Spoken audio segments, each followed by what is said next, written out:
you so much. Please, have a seat. Thank you. Well, first of all, congratulations, class of 2009.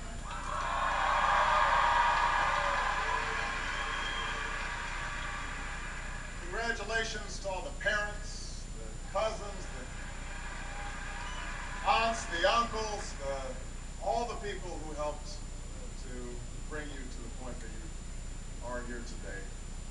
Thank you so much to Father Jenkins for that extraordinary introduction, even though you said what I want to say much more elegantly. You are doing an extraordinary job as president of this extraordinary institution.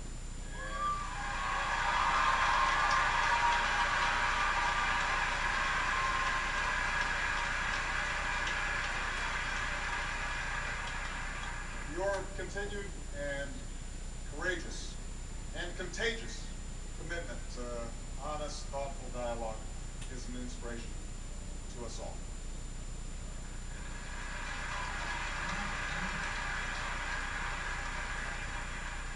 Good afternoon to Father Hesburgh, to Notre Dame trustees, to faculty, to family.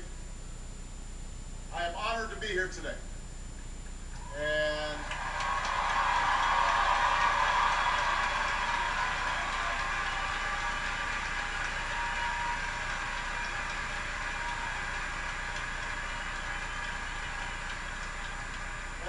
I am grateful to all of you for allowing me to be a part of your graduation. And I also want to thank you for the honorary degree that I received. I know it has not been without controversy.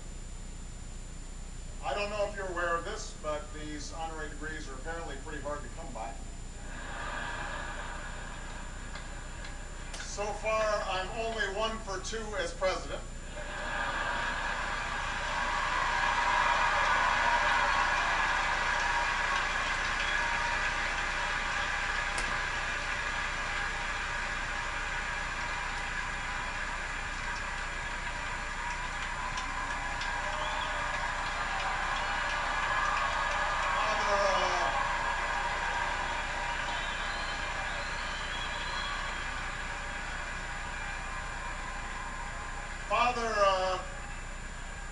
Father Hesburgh is 150 for 150.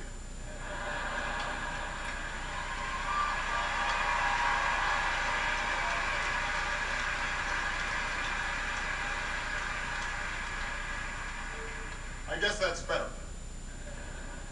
So, Father Ted, after the ceremony, maybe you can give me some pointers to boost my average. I also want to congratulate the class of 2009 for all your accomplishments. And since this is Notre Dame, I mean,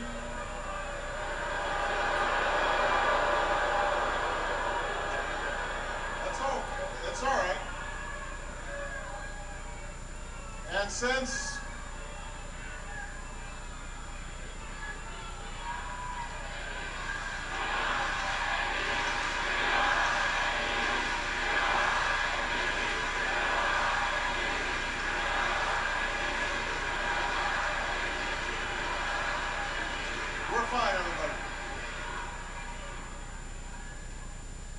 we're following Brennan's adage that we don't do things easily.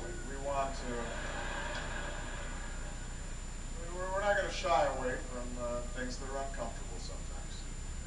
Now,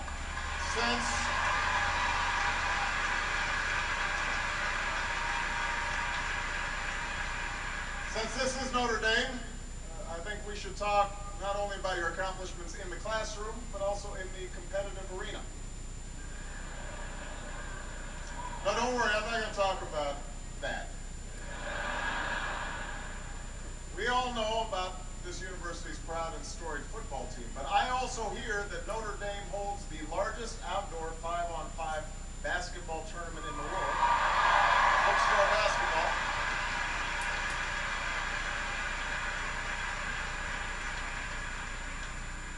Now, this excites me. I want to congratulate the winners of this year's tournament, a team by the name of Hallelujah Hollaback.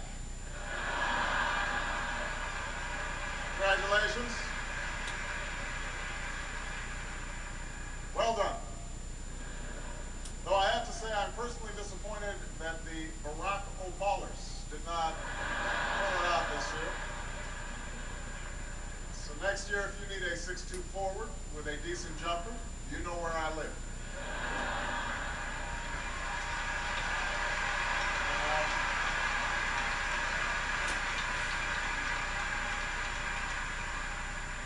Now, every one of you should be proud of what you've achieved in this institution.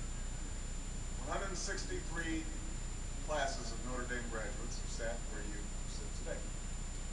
Some were here during years that simply rolled into the next without much notice or fanfare. Periods of relative peace and prosperity that required little by way of sacrifice or struggle. You, however, are not getting off that easy. You have a different deal. Your class has come of age at a moment of great consequence for our nation and for the world. A rare inflection point in history where the size and scope of the challenges before us require that we remake our world to renew its promise. That we align our deepest values and commitments to the demands of a new age. It's a privilege and a responsibility afforded to few generations, a task that you're now called to fulfill. This generation, your generation, is the one that must find a path back to prosperity and decide how we respond to a global economy that left millions behind even before the most recent crisis hit. An economy where greed and short-term thinking were too often rewarded at the expense of fairness, and diligence, and an honest day's work. Your generation. Your generation must decide how to save God's creation from a changing climate that threatens to destroy it. Your generation must seek peace at a time when there are those who will stop at nothing to do us harm, and when weapons in the hands of a few can destroy the many. And we must find a way to reconcile our ever-shrinking world with its ever-growing diversity. Diversity of thought, diversity of culture, and diversity of belief. In short, we must find a way to live together as one human family.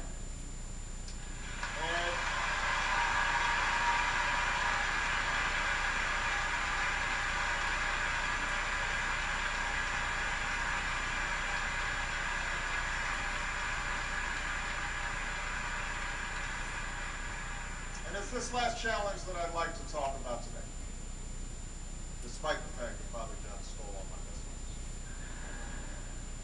For the major threats we face in the 21st century, whether it's global recession or violent extremism, the spread of nuclear weapons, or pandemic disease, these things do not discriminate. They do not recognize borders. They do not see color. They do not target specific ethnic groups. Moreover, no one person or religion or nation can meet these challenges alone. Our very survival has never required greater cooperation